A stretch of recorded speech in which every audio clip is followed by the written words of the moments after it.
Hello all, welcome back to my channel J Rudra vlogs. ఈరోజు recipe వచ్చేసి మన ఇంట్లో పిల్లలకి, పెద్దవాళ్ళకి, ఇంకా ప్రెగ్నెంట్ లేడీస్కి కాల్షియం రిచ్ ఉండే నువ్వులు చిక్కీ అండి. ఇందులో ఐరన్ కూడా ఉంటుంది, బెల్లం వేసుకుంటాం కాబట్టి. ఇలా పిల్లలకి కానీ మనం ప్రెగ్నెంట్గా ఉన్నప్పుడు కానీ ఇట్లా ఇంట్లోనే చేసుకొని తింటే పెద్దవాళ్ళకు కూడా వయసు అయ్యే కొద్దీ బోన్స్లో స్ట్రెంత్ అనేది తగ్గిపోతుంది. ఇట్లా నువ్వులతో కాల్షియం అయితే బాగా పెరుగుతుంది. ఇట్లా ఇంట్లోనే చేసుకొని పిల్లలకి కానీ పెద్దలకు కానీ పెడితే చాలా హెల్త్ కూడా మంచిది. ఈ రోజుల్లో బయట ఫుడ్స్ కన్నా ఇట్లా ఇంట్లో చేసుకోవడం వల్ల పిల్లల హెల్త్ కూడా చాలా. రెసిపీ ఎలా చేయాలో స్టార్ట్ చేద్దాం. ఇక్కడ వచ్చేసి నేను ఒక కప్పు సాయి నువ్వులు అయితే తీసుకున్నాను. ఇవైతే మంచిగా చూసుకొని తీసుకోవాలి, అంటే ఇసుక ఉంటుంది కాబట్టి నువ్వుల్లో ఇసుక అవన్నీ ఏం లేకుండా నీట్గా చేసుకొని అయితే తీసుకోవాలి. ఒక కప్పు స్టవ్ ఆన్ చేసేసి ఒక కడాయి పెట్టేసుకొని కప్పు నువ్వులు అయితే వేసేసి మధ్య మధ్యలో నీళ్ళు చల్లుతూ వేయించుకుంటే నువ్వులు అనేది చాలా లోపలికి వేగి టేస్ట్ అనేది చాలా బాగుంటుంది. చాలా మంచి టేస్ట్తో వస్తాయి ఇట్లా నీళ్ళు చిలకరించుకోవడం వల్ల. నువ్వులు బాగా వేగితేనే మనకైతే చిక్కీ అనేది చాలా టేస్ట్ ఉంటుంది. కొలతల ప్రకారం అయితే 100 గ్రాముల నువ్వులకి 80 గ్రాముల బెల్లం అయితే తీసుకున్నాను. నేను బెల్లం కూడా ఇంకొక పక్క చిన్న చిన్న పీసెస్గా కట్ చేసుకొని కరిగించుకోవడానికి అయితే స్టవ్ మీద అయితే పెట్టుకున్నాను. ఎందుకంటే బెల్లంలో కూడా డస్ట్ ఉంటుంది, దాన్ని కరిగిపోయిన తర్వాత స్ట్రెయిన్ చేసుకోవచ్చు అని చెప్పేసి ఒక పక్క బెల్లం పాకం కూడా పెట్టుకున్నాను. ఇట్లా కరిగిపోయిన తర్వాత స్ట్రెయిన్ చేసుకున్నాను. నాకు ఏ గిన్నెతో అయితే నువ్వులు తీసుకున్నానో అదే గిన్నెతో బెల్లం పాకం కూడా వచ్చింది. ఇప్పుడు పాకానికి అయితే రెడీ చేసుకోవాలి. ఇట్లా పాకం చెక్ చేసుకోవడానికి ఒక గిన్నెలో వాటర్ తీసుకోవాలి.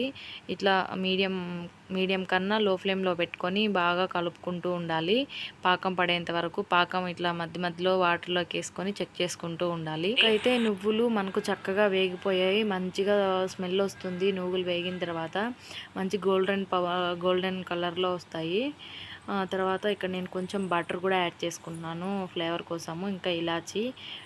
ఇప్పుడు పాకం అయితే నేను చెక్ చేస్తున్నాను చూడండి. ఇట్లా నాకు ఒక చేత్తో ఫోన్ వీడియో తీయడం, ఒక చేత్తో ఇట్లా మీకు చూపించడానికి అంత సరిగా రాలేదు.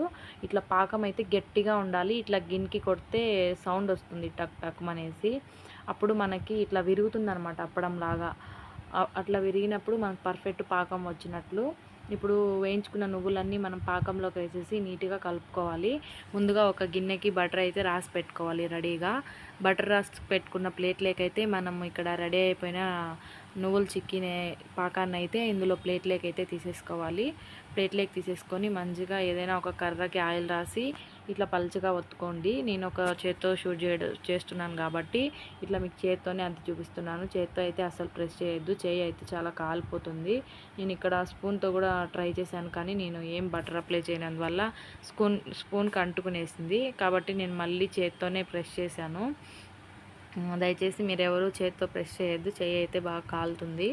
మంచిగా పలుచగా ఒత్తుకున్న తర్వాత అయితే ఒక మంచి నైఫ్ తీసుకొని నైఫ్కి అయితే బటర్ అప్లై చేసుకోవాలి. బటర్ అప్లై చేసుకున్న తర్వాత ఇట్లా మనకి ఏ షేప్లో కావాలంటే ఉండలైనా చుట్టుకోవచ్చు, ఇట్లా ఘాట్లైనా పెట్టుకొని రెడీగా పెట్టుకోవచ్చు. అంటే ఇప్పుడు పచ్చిమింద మనము ఘాట్లు పెడితే మనకి ఆరిపోయిన తర్వాత కరెక్ట్గా అనేది సైజ్ వస్తాయన్నమాట. లేకపోతే ఉండలు చేసేసుకున్న ఈ స్టేజ్లోనే కొంచెం బటర్ అప్లై చేసుకొని ఉండలు అయితే చేసుకొని నిదానంగా కాలుతుంది చూసుకొని. ఇక్కడైతే నాకైతే ఆరిపోయాయి, నేను తీయడానికి అయితే ట్రై చేస్తున్నాను. చూడండి ఎంత మంచిగా ఎంత కరకర వేగుతున్నాయో చిక్కీలు అయితే. మంచిగా చక్కగా ఇలా ఇంట్లో చేసుకొని పిల్లలకు పెడితే చాలా హెల్త్ కూడా చాలా మంచిదండి. వాళ్ళ బోన్స్ కూడా బాగా స్ట్రెంత్ అవుతాయి. మీరు కూడా రెసిపీ అయితే ట్రై చేయండి, ఎలా వచ్చిందో కామెంట్ చేయండి. ఈ వీడియో కనుక మీకు నచ్చినట్టయితే మీ ఫ్రెండ్స్ అండ్ ఫ్యామిలీతో షేర్ చేయండి. Subscribe to my channel for more videos. Thank you for support.